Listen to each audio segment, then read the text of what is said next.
Installez-vous le temps pour moi de vous dire, et vous le savez, qu'OSV a lancé le Sustainability Programme, dont la vision est de faire de l'industrie outdoor un acteur économique et impact positif pour le climat et la société. Vous êtes tous ici pour y participer.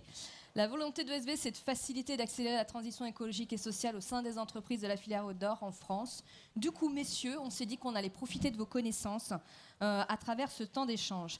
On a plusieurs points qu'on aimerait aborder avec vous. Et j'aimerais commencer par gouvernance et stratégie. Comment on fait concrètement? C'est quoi la clé pour que la gouvernance fasse de la RSE, allez, je le prononce, fasse les choses bien et fasse les choses bien une priorité aux dépens du rendement économique? Est-ce que ça, c'est un doux rêve? Est-ce que c'est les bisounours ou pas? Sébastien. Non, il marche le truc, Il le fonctionne. micro. Non, la gouvernance, c'est super important. Nous, là, on a pris une grosse claque en termes de gouvernance. C'est quand on a fait Bicorp, qui est un label, c'est une certification américaine où il y a 286 questions et qui pose des questions sur toute l'entreprise, sur la gouvernance. Il y a un gros chapitre dessus, sur le social, etc., etc. Et c'est vrai que nous, Veja, on est une SARL avec 2 actionnaires, sans investisseurs, sans fonds, sans rien du tout, avec un board qui n'existe pas, si ce n'est nous deux plus Laure qui est là. La démocratie n'est pas très présente, en tout cas dans les statuts, même si on engage l'intelligence collective non-stop. Et en remplissant Bicorp, on avait une super mauvaise note en gouvernance. On était, je sais pas, on avait eu 5 sur 50, un truc comme ça. Et c'est important parce que c'est finalement le vivre ensemble dans l'organisation, dans la vie de tous les jours, dans les décisions. Mais c'est vrai que en tant qu'économiste, je suis plus intéressé par la répartition du bénéfice. Qui est finalement la fin de la gouvernance. Toutes les grandes entreprises sont mues par des actionnaires. Finalement, tous les salariés et les gérants et les DG travaillent pour les actionnaires. Et finalement, c'est les actionnaires qui si l'entreprise est bénéficiaire, c'est les actionnaires qui prennent tout. Donc il y aurait peut-être ce truc-là à changer. Nous, ce qu'on aimerait bien, c'est que les salariés et les parties prenantes de ligne 1, 2, 3 soient associés aux bénéfices de Veja demain, pour qu'il y ait une répartition du capital plus équitable, qui ne soit pas uniquement mue par l'actionnariat, etc. Et pour nous, finalement, les dysfonctionnements de gouvernance, enfin, non, pardon, pas pour nous, pour moi, parce que Laure, elle a un avis différent, Guylain aussi, mais pour moi, les dysfonctionnements de gouvernance, c'est très lié à la structure actionnariale de l'entreprise, à la répartition des bénéfices et la répartition des risques. Et ce qui crée des folies où des fonds sont dans des entreprises, les pressent, les forcent à grandir alors qu'elles ne devraient pas, les poussent plus loin alors qu'elles ne devraient pas. La bourse, c'est la même chose. Bref, je pense que plus loin que les produits, plus loin que l'impact qu'on peut avoir sur le monde, et on déteste le truc changer le monde, etc. Nous, on commence par se changer nous-mêmes, et c'est déjà énormément. Et c'était compliqué déjà. Ouais, tous les jours. Moi, je fume encore des cigarettes, je sais que c'est pas bien. Bon, bref, on a plein de trucs à changer. Mais ouais, le problème majeur dans la gouvernance, c'est l'actionnariat. Alors, c'est le moins pire des systèmes qu'on ait trouvé, mais je pense qu'on peut trouver mieux. Jean-Baptiste, une idée? Avec le regard du glaciologue qui fait du bien. Ouais, je suis pas sûr de dire quelque chose de très pertinent D'accord. sur cette question. Bertrand? Ouais, je suis obligé de dire un truc pas Moi, je vous pertinent. lance des pierres, vous répondez. Hein. Il n'y a pas de souci. Il y a quand même, je trouve, un gros facteur performance et succès dans tout ça. C'est à peu près plus facile quand les choses marchent bien de s'engager dans ce type de démarche et parfois un petit peu plus complexe de distribuer des bénéfices qu'on ne fait pas, d'engager des gens sur des résultats qu'on n'aura pas, et patati et patata. Donc évidemment, moi, un petit coup de capitalisme au milieu fait que c'est quand même bien que tout ça se fasse, que tout ça se mette en place sur des entreprises qui performent. Et du coup, après, on peut se détendre sur tout le reste. Il y a quand même, dans l'outdoor en particulier, pas mal de petites micro-entreprises qui voudraient être des marques. Et c'est difficile, je pense, de... Alors maintenant, comme ils sont encore très petits et donc totalement dirigés et actés et tous les jours quotidiennement gérés par leurs propres actionnaires ouvriers, j'allais dire, ben voilà, on y arrive là. Le passage au cap, voilà, nous on n'est que 50, c'est une petite boîte, et ben je souffre. Enfin, je fais pas ça tous les jours. Je suis content de gagner de l'argent moi. Mais tu crois pas que finalement, peut-être la plus grande résistance au changement, ça peut être le succès? C'est-à-dire une marque comme, je sais pas, une grande marque de basket américaine ou allemande qui fonctionne bien, qui génère des bénéfices et qui n'a pas d'impact écologique plus grand que faire Run for the Ocean, c'est-à-dire rassembler des gens pour courir devant la mer. Non mais c'est vrai, hein, c'est ça ce qu'ils font. Est-ce que tu penses pas que comme ces boîtes-là ont du succès, ils se disent finalement quand on leur parle d'écologie ou de rééquilibrage social, ils rigolent parce qu'ils disent ça sert à rien, ça marche très bien, merci mon ami, mais on n'a pas besoin de changer, ça marche très bien. Les actionnaires, en tout cas ceux qui ne travaillent pas, souvent les actionnaires de ces boîtes-là ne travaillent pas dans ces boîtes-là, ils disent non, nous tout ce qu'on veut c'est nos bénéfices à la fin de l'année, on s'en fiche, nous de l'écologie ça marche très bien, le consommateur il est content. La consommatrice, elle est contente. On n'est pas du tout écologique. On produit dans des usines poubelles et tout va bien. Si, j'en suis persuadé. Mais c'est une résistance. Le succès peut être une résistance au changement. Absolument. C'est pour ça qu'il faut des projets écologiques qui ramènent du fric. C'est le seul moyen d'engager des salariés dans des projets écologiques, d'en faire des nouvelles industries et pas juste des projets. Et donc oui, on peut changer le modèle, selon moi, pas par la décroissance, en créant d'autres objets, d'autres services fondés sur ça et en faisant du profit avec pour emmener de l'économie derrière. L'économie par là. Tu vois, on voit des images comme il y a un quart d'heure là. Ouais. Bon, on pleure, mais c'est l'économie qui peut faire quelque chose. Il faut quand même des millions de dollars. Donc, mais je pense qu'il y a des jeunes pousses qui sont capables de contester les vieux. Désolé pour cet exemple super pourri, mais Apple a tué BlackBerry et Nokia et voilà, la téléphonie des vieux a été remplacée par une autre forme qui font. Bon voilà, donc c'est faisable. Tesla a remué toute l'industrie automobile. Il y a des trucs. Mais il faut changer. Non pas de mindset, mais d'offre. Il faut changer l'offre. Il est parti à l'origine de l'offre. Justement, comment on engage la transition en embarquant ces équipes quand on doit déjà gérer le quotidien? Mettons, on a déjà un modèle qui est en place, on décide d'aller dans la transition, comment on fait?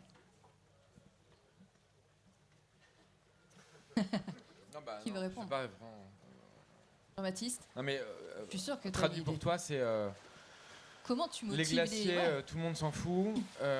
Comment tu intéresses les gens à ces sujets qui sont, c'est même pas primordiaux, qui sont vitaux, peut-être ces 10 dernières années? Moi, j'essaie toujours de me mettre dans la tête des personnes qui sont en face de moi. Donc, c'est d'être intéressant, c'est d'être, de pas parler pour soi, pour raconter son histoire, mais raconter une histoire qui va parler à l'autre. Et voilà. Et j'avais répondu ça quand on avait préparé. Ouais. C'est moi, on me demande d'intervenir dans les entreprises, pas parce que je suis meilleur que les autres ou pas, mais je pense que j'ai un discours qui est entendable parce que j'essaie de me mettre en face des personnes et de les embarquer dans l'aventure. Donc malheureusement, on est en 2021, on parlait du rapport du GIEC tout à l'heure, on est tous conscients des choses et peut-être qu'il manque à certains, c'est encore, je ne sais pas quel électrochoc il en faut, mais c'est un peu comme un clou, des fois il faut 15 coups de marteau pour qu'il rentre, hein. Donc si je peux être le 14e une fois, puis d'autres glaciologues ou d'autres, n'importe qui, des gens qui arrivent à mobiliser les gens, ben, je pense que ça c'est fondamental. Et tout le monde est d'accord, tout le monde voit la gravité de la situation, tout le monde sait qu'on n'a que 15 ans pour changer, mais très peu de gens agissent concrètement dans le changement, et je crois que ça ressort très, très fort des débats aujourd'hui. Dans le nouveau rapport du GIEC, un des termes clés, c'est transformative change. On ne peut pas être dans une lente évolution. On a 15 ans pour une métamorphose du monde. Et pour une métamorphose, des fois, il faut des choses radicales. Il faut des gens qui influencent. Il faut des nouvelles idées. Il faut des nouveaux concepts. C'est un peu ce que tu as fait avec Veja et c'est l'histoire que tu nous as racontée. C'est assez radical dans le monde de la basket. Voilà, donc avoir une inspiration. Moi, j'avais mis dans la conclusion que vous, les entreprises, mais comme nous, les glaciologues, on a un devoir d'inspirer aussi, je crois. Ouais, et la meilleure façon, en t'écoutant et en réfléchissant, la meilleure façon qu'on ait trouvé nous, c'est la réalité. C'est-à-dire, alors on peut pas emmener tout le monde au Brésil, en Amazonie, etc. Mais en tout cas, on essaie de le faire avec nos salariés. Et c'est vrai que on a nos salariés, il y a plein de gens, il y a des écolos super convaincus qui arrivent et des gens qui n'y connaissent presque rien et qui ne sont pas forcément intéressés par le sujet. Mais quand on fait un voyage en Amazonie ensemble et qui voient les problèmes, que c'est les gens qui y vivent, qui leur expliquent, et on l'a fait avec nos salariés, avec des journalistes. Les journalistes, il y avait des journalistes très connus, etc., des Américains qui sont venus avec nous et qui revenaient en pleurant parce qu'ils nous disaient on a découvert une réalité qu'on connaissait sur le papier, on l'avait lu, la déforestation, etc. Ouais, mais plus jamais on en parlera de la même façon, plus jamais on se sentira finalement aussi peu concerné par ça parce qu'on l'a vu. Et c'est peut-être ça qui manque dans notre monde, c'est que les problèmes les plus importants... Moi, je suis allé sur un glacier la première fois il y a un mois. Et c'est vrai que c'est en y allant, en voyant, en ayant la chance d'y aller qu'on peut se rendre compte d'eux. Mais c'est pareil pour les usines dans lesquelles les marques fabriquent. Si vous n'allez pas dans les usines chinoises, vietnamiennes, cambodgiennes, etc., dans lesquelles les marques sont fabriquées en général pour 99%, on ne se rend pas compte. Si vous y allez, et j'en parlais avec un des boss d'H&M, je disais, mais vous enverriez, qui avait 50 ans, je disais, vous enverriez votre fils travailler dans une usine H&M au Bangladesh? Et il me disait, ah non, jamais. Et je dis, bah, c'est ça le problème en fait, c'est que vous produisez des vêtements que vous n'assumez pas. Et pour nous, c'est la réalité, mais c'est presque du bon sens, encore une fois. C'est toucher cette réalité et la transmettre à d'autres en la faisant vivre aussi. Et c'est comme ça qu'on convainc. C'est pas en blablatant, c'est pas avec des PowerPoint, etc. Qu'on convainc, c'est avec la réalité, je crois. Oui, moi je veux bien dire que je pense qu'on va passer d'un monde de concurrence à un monde de coopérance. Mais ça tombe bien. Et j'espère que ce beau, j'arriverai à le diffuser beaucoup. C'est-à-dire que ensemble, nous ne sommes qu'un. Donc il faut établir des sujets où on oublie qu'on est concurrent. On se met à 2, à 3, à 4, à 5, à 6. Et sur ce sujet-là, on ne l'est plus. Et ensuite, on trouve nos différences ailleurs. Et donc, 10 petites boîtes, c'est sympa, mais ça ne changera rien. Et les grosses marres pendant ce temps-là, les grosses marres, c'est-à-dire ils les laissent faire. Joue, on verra bien, quoi. Et eux, ils font un coup de pub et ils font courir au bord de la mer et c'est bon, ils récupèrent tout le bénéfice. Donc il faut s'allier.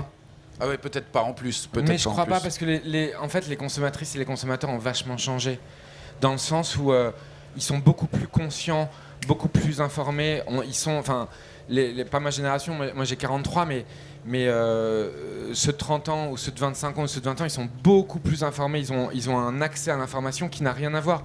Aujourd'hui, une vidéo YouTube peut détruire une marque établie sans problème. Oui. Instagram, il suffit d'un ouvrier au Bangladesh qui filme l'usine pendant 1 minute, la marque en a pour 3 ans, 4 ans de galère. Donc moi je crois qu'on a un rapport à la réalité différente, une omniscience informative beaucoup plus forte qu'avant et que ça doit être une arme. Et pas, ou quelque chose de positif et pas quelque chose de négatif. Mais quand tu parles des grandes marques et des millions de dollars, moi je suis complètement pas d'accord avec cette vision-là. Les petites marques d'aujourd'hui sont les grandes marques de demain. Et moi je trouve que 10 petites marques, ça fait une grande marque. Et c'est très bien. On dit la même chose, mais... Est-ce que l'avenir est peut-être pas à plus de petites marques et moins de marchés oligopolistiques, de grosses marques qui écrasent tout? T'en penses quoi de ça? Non, je n'y crois pas. Mais c'est un avis d'un mec qui ne connaît rien. Mais je ne crois pas que l'avenir va se répartir, ou sinon on a 250 ans d'histoire industrielle qui s'effondre, et je pense pas. Nike va très bien, Adidas fait des résultats records, donc l'autruche reste encore là. Moi je pense par contre, j'insiste, que les petites marques ensemble, en investissant ensemble dans la même usine, en investissant ensemble dans la définition d'un matériau. Tu parlais du cuir, mettons-nous à 8 pour trouver le nouveau. Ça sera moins cher pour tout le monde, c'est trop cher pour des petits. Donc la coopérance, l'abandon de son petit jardin, dont on a tous l'impression qu'il fait du bruit. Moi j'invente des nouveaux mots et des nouveaux services tous les jours en me disant yes, mais bon, il n'y a que ma mère qui le lit, et donc à plusieurs, l'usine de chaussures en Ardèche qui va être inaugurée la semaine dernière, la semaine prochaine, pardon, moi j'ai mis 10 000 euros au début, et ouais, parce que sinon personne serait venu, et on a monté une boîte, on ne savait même pas comment on allait faire, personne serait venu. Enfin, peut-être que personne ne serait venu. Et ensuite, des gens géniaux, les 3 marques que j'ai citées, qui sont pourtant pour certains concurrents sur des domaines, ils partagent du savoir, ils partagent des équipes, ils partagent du savoir, beaucoup de savoir-faire. Mais où est le problème? Ça n'intéresse pas le consommateur. Chacun son positionnement après, et chacun fera son taf après. Mais sur le moyen de production, il est juste génial. Et ça ne ressemble pas à une usine chinoise. Ouais, je te rejoins complètement là-dessus. On en parlait justement dans la voiture avec notre chauffeuse, qui est doctorante en innovation des collaborations. Alors, elle est là? Ouais, elle est là. C'est doctorat de quoi? En innovation collaborative. Et en fait, j'étais venu pour vous présenter un truc, mais j'ai oublié. Et c'est qu'on on lance une nouvelle basket dans un mois.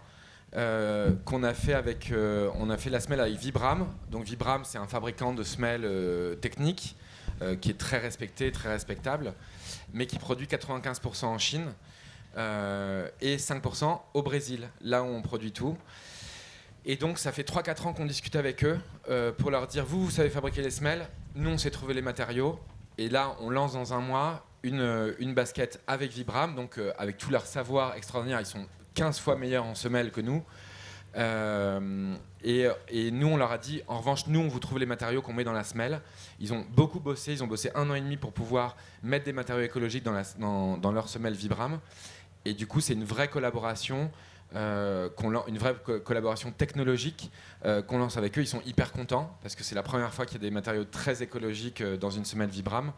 Et nous aussi, parce que si on arrive à faire basculer comme ça des acteurs majeurs de l'industrie de la chaussure qui ont une expertise, un savoir-faire, des millions de dollars, comme tu dis, et ben c'est, je trouve, un horizon qui se dégage et un engagement concret qu'on arrive à réaliser. Et donc la collaboration, pour rebondir sur ce qu'on disait tout à l'heure, est ultra importante, et c'est votre exemple d'usine qui ouvre la semaine dernière. Tu es déjà dans le futur. Ouais, c'est ça. Si on continue dans les produits, admettons, je décide de m'y mettre. Efficience énergétique des fournisseurs, respect des droits humains, matière éco-responsable, nouveaux modèles économiques, relocalisation, réduction des gammes collection. Je commence par quoi quand je suis tout seul et que j'ai pas encore trouvé des copains? Aidez-moi. Lui, il a bien expliqué par quoi il avait commencé. Tu commences par tout. Partout? Ouais, tout en même temps. Ouais. Et alors, est-ce que, avec le recul, tu t'es dit que à plusieurs, ça aurait été plus simple? Est-ce que tu as regretté d'être parti à 2? Est-ce que tu aurais aimé être plus? Ou est-ce que finalement, à 2, vous en êtes bien sortis, mais est-ce que ça aurait été peut-être plus simple, d'avoir, comme tu le fais aujourd'hui, des collaborations? Est-ce que ça, tu penses que ça t'a manqué? Et est-ce que tu vas aller vers ça? Ben non, parce que Veja, c'est une histoire de collaboration. C'est-à-dire que c'est des collaborations hyper étroites avec des producteurs de coton bio. On a les mêmes producteurs de coton bio. On a commencé ils étaient 30. Aujourd'hui, ils sont 1200. Mais les 30 du début, ils sont encore là. D'accord. Et ils en parlent. Et ils sont extraordinaires, etc. Donc les collaborations, c'est pas uniquement, je dirais, le premier cercle. Ça peut être le deuxième, le troisième. C'est le temps long aussi. C'est travailler sur le temps long. Se faire confiance, apprendre de ses erreurs communes et collectives. Et non, je regrette pas. Je sais pas ce que c'est être à plusieurs, mais on a le sentiment d'être plein déjà, d'avoir plein de partenaires au long cours. Et pour nous, ça c'est super important, de pas changer du jour au lendemain, d'avoir une équipe qui reste la même. Enfin, pour nous, c'est d'abord un plaisir que les gens avec qui on travaille deviennent pas forcément des amis, mais en tout cas plus que des collègues et qu'on fasse des trucs fous ensemble. Moi, j'aurais dit aussi on commence partout, mais ça me faisait aussi penser, cette liste que tu as fait là, au bateau qui passe derrière nous. Probablement que dans la cabine de pilotage, il y a plein de boutons dans tous les sens et tu essayes un petit peu celui-là, puis un peu celui-là. En fait, si tu sais pas où tu te diriges, si tu n'as pas un vrai sens, s'il n'y a pas un vrai but, s'il n'y a pas un vrai lien avec la réalité, j'aime bien le terme de réalité que tu emploies beaucoup, et peut-être qu'on a oublié que l'économie devait être vraiment réelle et qu'on devait être vraiment dans le concret aussi par rapport aux ressources finies de la nature et à l'impact de ce qu'on produit et ce qu'on vend et de qu'est-ce qui va derrière. Et donc la première chose, je pense que c'est, avant de tourner les boutons, c'est de savoir quelle est la vision finale, quoi, Ok. vers quoi on veut aller. Si c'est faire toujours plus d'argent, je pense que vous, c'est la première chose. Vous vouliez faire des chaussures, c'était pas faire de l'argent, c'était faire un truc que tu aimerais porter à ta manière et puis qui a du sens et qui est réel, et voilà. Et je crois que c'est le truc numéro un. Dans l'outdoor, les clients sont des consommateurs, mais aussi des pratiquants. Est-ce que c'est le rôle de la marque de les éduquer sur le mode de consommation et si oui, comment? Bertrand, est-ce que tu veux commencer? Juste pour répondre à la question Oui, d'avant bien que sûr. j'adorais, moi je dirais re-engineering. Je pense qu'on ira plus vite à repenser complètement les choses plutôt qu'à tenter de les corriger, ce vers quoi tout le monde s'engage. On tente de faire moins de matériaux, moins de consommation, autre chose.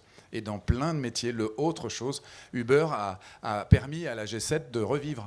Tu partirais d'une page blanche, toi? Ah, absolument, c'est plus que ça. L'offre, les produits d'aujourd'hui, poubelles, il faut les réinventer pour les faire autrement. Comme ça, on n'utilise pas les schémas industriels d'avant. Et dans de nombreux domaines, c'est tout à fait crédible. C'est juste qu'il faut avoir la mentalité pour déconstruire. C'est pas si simple. Et donc là... Là, oui. c'est la responsabilité de la marque vis-à-vis de ton consommateur et de son mode de consommation. Alors, dans le sport, ils sont nés de ça. Ils sont nés de ça. C'est-à-dire, ça fait 60 ans qu'ils disent aux gens vaut mieux courir comme ça, il vaut mieux se pencher comme ça. La pratique m'a montré qu'il vaut mieux faire comme ça, il vaut mieux s'entraîner comme ça, vaut mieux avoir un appui du pied comme ça. On a même fait, pour certains d'entre vous, des chaussures qui descendent mieux la montagne. Et ça fait un énorme succès mondial qu'on vend aux gros Américains. D'accord, c'est clair. Et au moins 4 marques en même temps, hein, mais tous en même temps. D'ailleurs, il n'y en a qu'un qui réussit. Et moi, je trouve que aider les gens à changer la pratique, c'est déjà bien connu dans ce domaine-là. La plupart des gens qui consomment des produits de sport ne voient pas souvent des terrains de sport, parce que c'est devenu aussi un style de vie. Donc, ce n'est pas forcément le rôle de la marque, pour moi. Le rôle de la marque, c'est de mettre à disposition des services qui intéressent les gens, et pas forcément de les aider à changer de vie, hein. Écouter comment les gens vivent et voir ce qui peut les intéresser. Donc, les Américains sont gros, on fait des grosses semelles.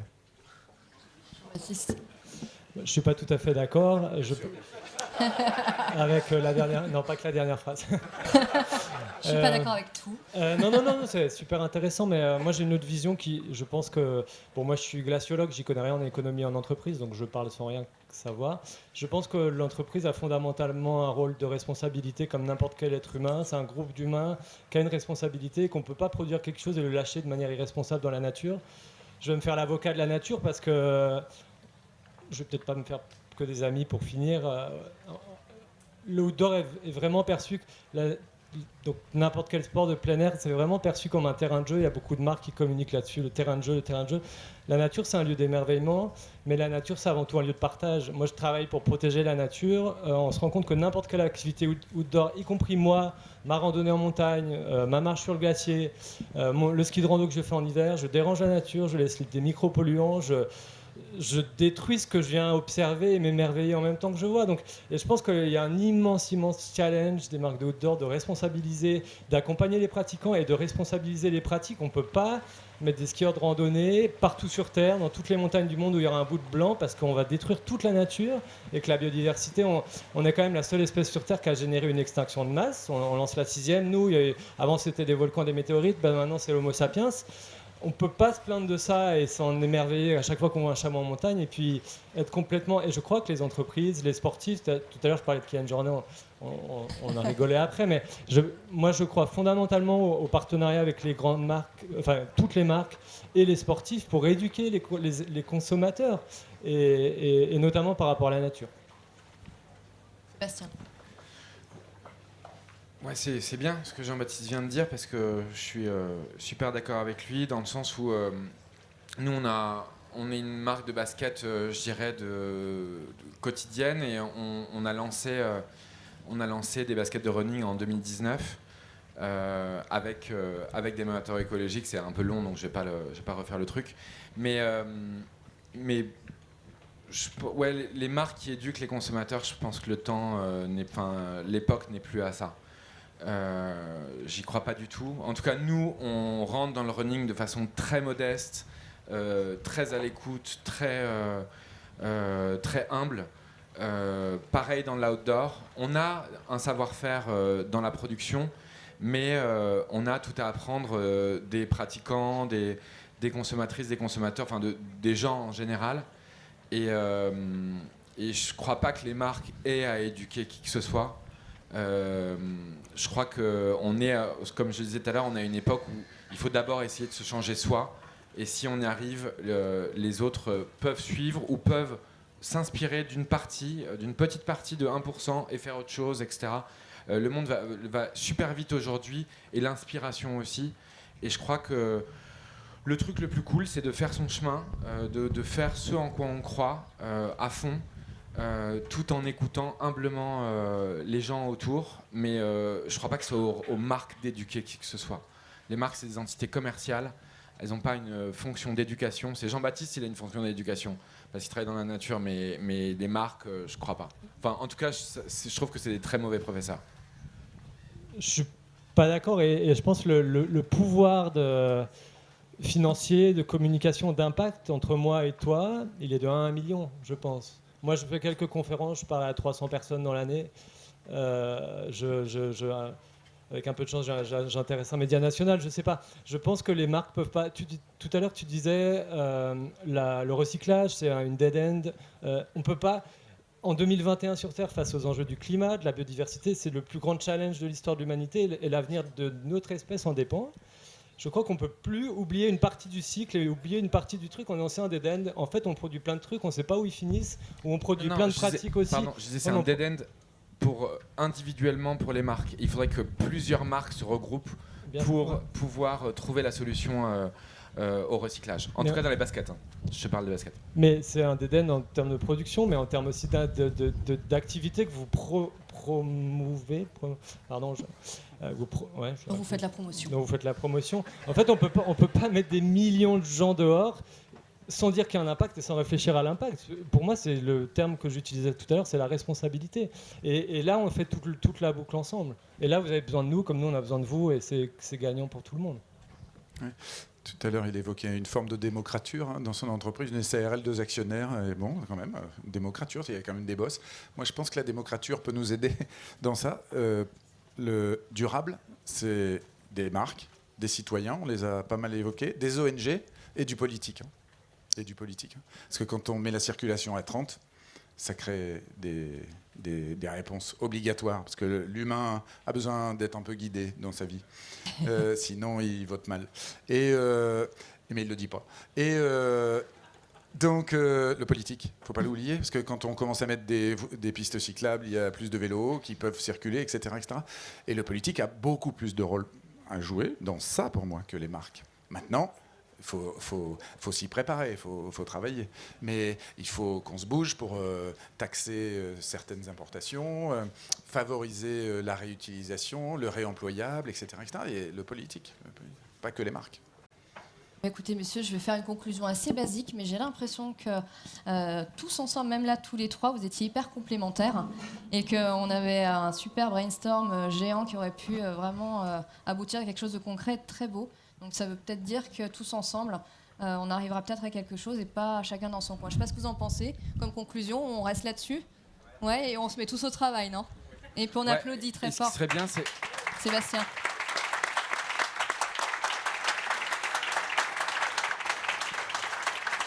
On disait, est-ce qu'on pose des questions? Est-ce qu'on discute ensemble? Je ne sais pas, parce qu'en fait, Lily, qui est maîtresse du temps et qui est stop, très sévère, est en train de me faire des gros yeux. Stop, allez nager. En revanche, Lily, si je puis me permettre, là, on a une signature qui est hyper importante. On aimerait bien que vous restiez parce qu'elle est symbolique pour OSV. Après, vous pouvez aller discuter autour d'un café. Juste avant l'âge, ça vous va? Vous restez... C'est vous qui organisez. Bah, si. Asseyez-vous, installez-vous. On va vous remercier. Sébastien Kopp, Bertrand Barré et Jean-Baptiste Bosson, les applaudit. Merci beaucoup.